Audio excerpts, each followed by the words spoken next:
السلام عليكم خوتي خواتاتي، كي دايرين؟ لاباس عليكم؟ هانيين. جيتكم بواحد لا فيديو جديده على واحد السيده مسكينه، هي من لبنان، وهاد القصه اللي بغيت نسرد لكم اليوم في هاد لا فيديو. نتمنى انكم تاخذوها العبره ماشي الفرجه، لانه كنتمنى القصص اللي غنبقى نحط لكم هنا في هاد لاشين هادي تاخذوها العبره ماشي الفرجه، لانه بصح الشعوب العربيه كتعاني شويه من هاد الناحيه هادي ديال انه الرجال تيكونوا شويه يعني عنيفين مع الزوجات، وهذا الشيء راه كنشوفوه في بعض الحالات عندنا حتى حنا في المغرب. فنخليكم تشوفوا هذه السيده مسكينه الصوره تاعها، يعني رزاها في شبابها ورزاها في حياتها، وحرمها من وليداتها وحرم وليداتها منها، بالاحرى حرم وليداتها منها. فنخليكم تشوفوا الصوره ديال السيده ومن بعد نهضر.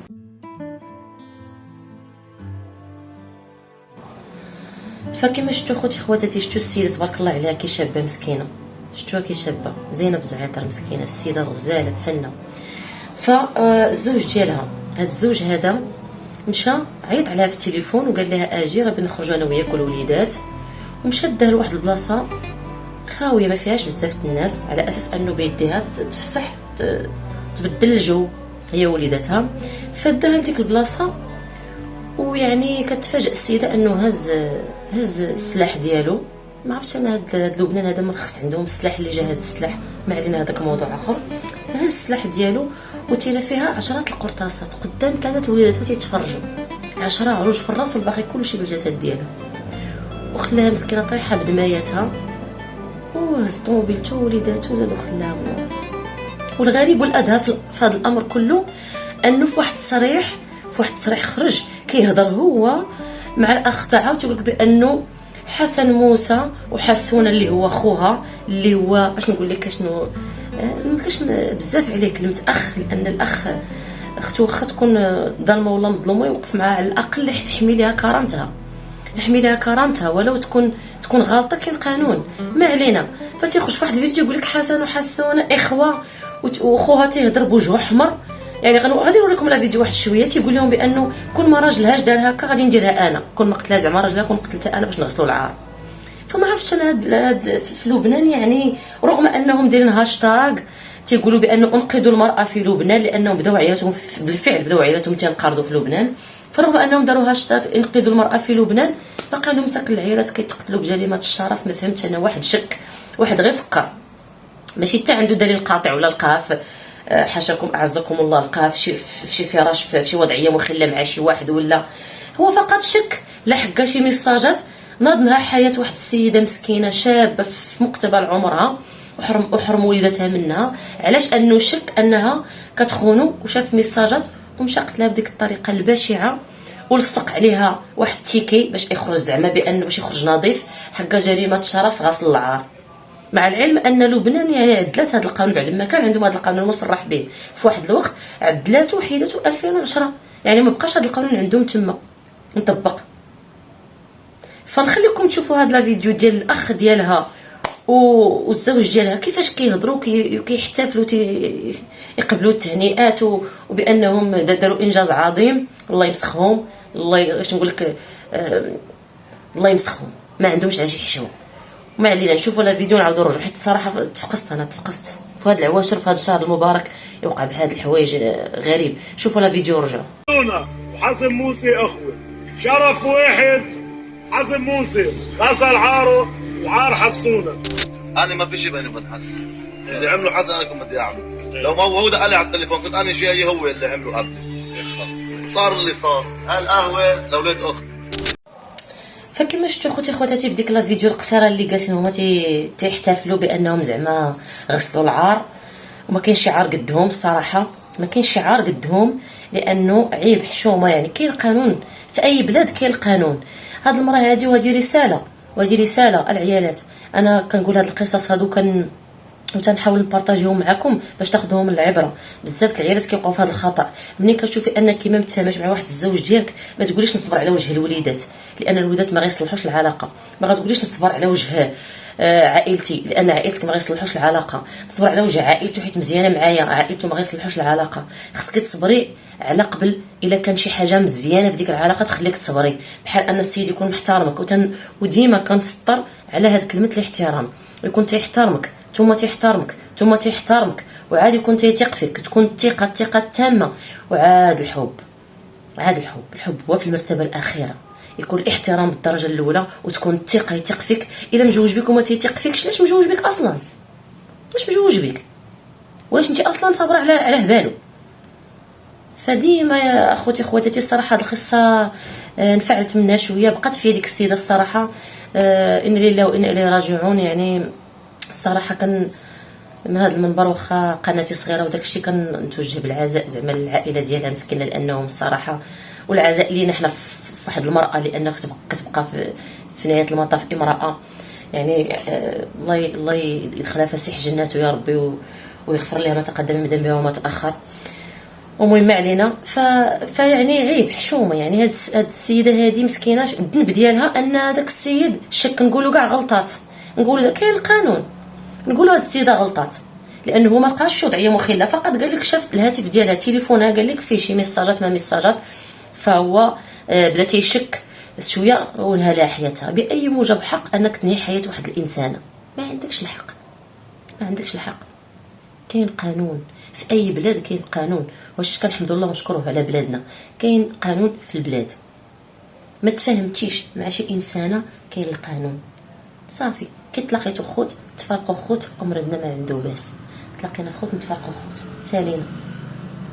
قلت لكم دائما عمر المراه هذه خذوها رساله، خذوها رساله. انا كنقول لكم هذه القصه كنبقى ندير لكم انا، خذوهم للعبره وماشي للفرجه. تشوفي راسك ولو 0.0% 0.01% انك ما متفاهمش مع الراجل، خاصك توضعي النقاط على الحروف انت وياه. ولا كنتو غتكملوا هكاك، راه اي مشكل بسيط صغير تغطي عليه عينيك غادي يكبر في المستقبل. اي مشكل صغير خصو يتحل ديك الساعه اطابل نحلوه، باش ما باقيش نعديو. شكون كيخلي التراكمات في العلاقه والمشاكل هو ديك ندوز ليه يدوز ليا ماشي مشكل كذا وفي الاخر كيكبر المشكل حتى توصلوا لهاد المواصله هادو.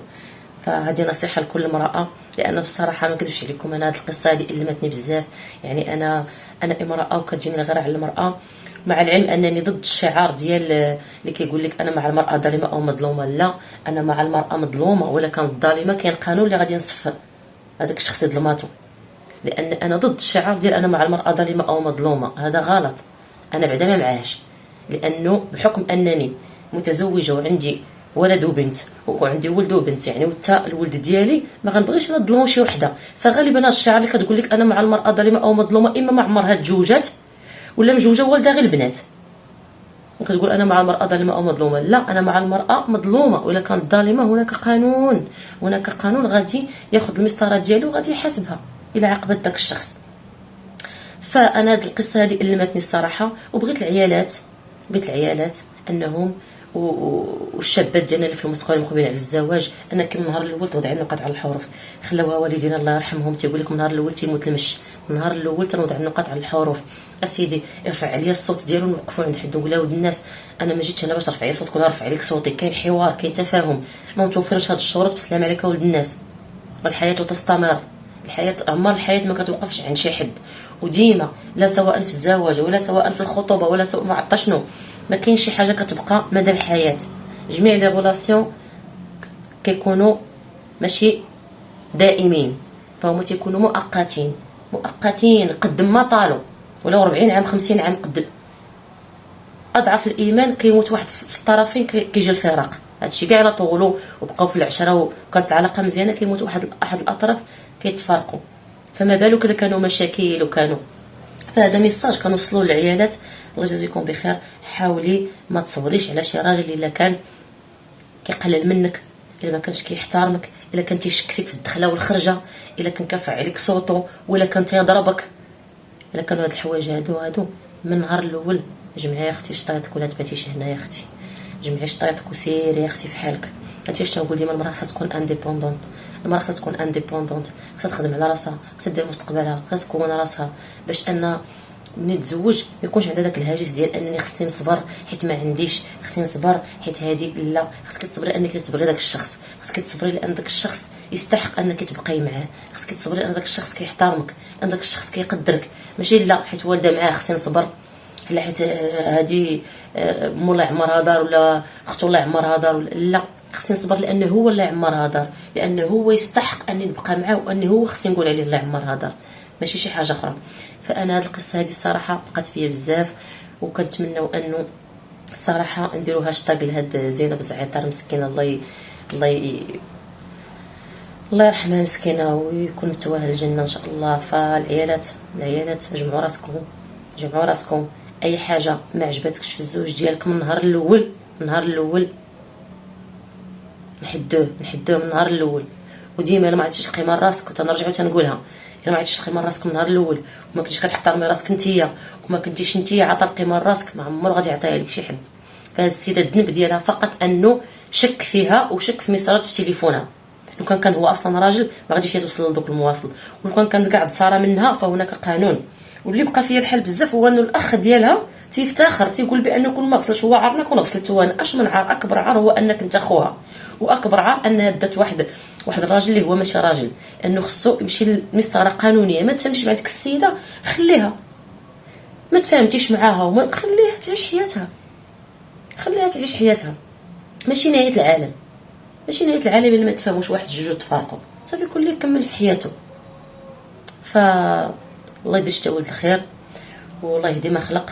وخص الانسان دائما العيالات حاولوا تحيدوا فكره نصبر على ود شي حاجه، نصبر على قبل هاد الحاجه نحيدوها، نصبر على راسي، نصبر على نفسيتي، نصبر عليه هو. الى ولد الناس يستحق نحطو فوق راسي انا كاع، ما عنديش مشكل نبقى معاه حتى ما عرفت شنو، انما يستحق يعني يكون قد بيا وبمسؤولياتي، ويكون ولد الناس معايا، ويكون محترمني وتايق فيا، وهذه نحطو فوق راسي انا من الفوق ونصبر معاه.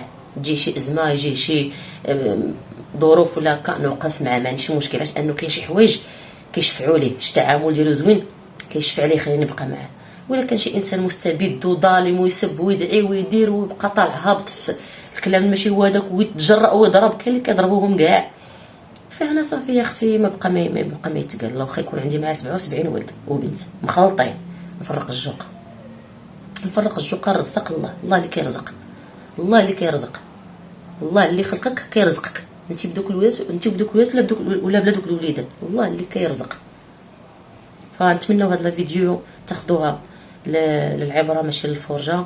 ويعني اش نقول لكم، الله لا اله الا الله محمد رسول الله. يعني صراحه كتألم في هذا العواشر. هادشي وقع غير هذا السبت اللي فات. ف نتمنوا الله سبحانه وتعالى هادشي قل عندهم في لبنان، ويحفظ نساء العالم كله، ويحفظ نساء بلادنا حتى هما ان شاء الله يا اختي. ويكون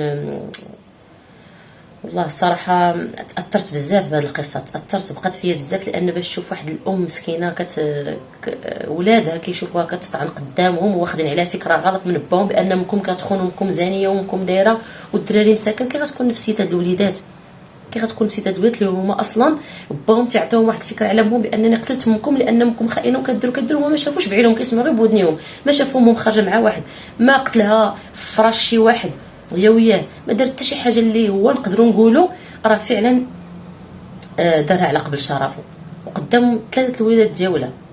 فهذوك الدري مساكن نفسيته وتيقول لك خوتها لا حنا غنحل القهوه ديال راجل خوتنا، وحنا بغيتي القهوه ديال ولاد خوتنا، وحنا غادي نقوموا بهم ونديروا لهم. نساو اختهم ديك اللي مات، نساوها هما تيفكروا غير غسل العار. اش من عار؟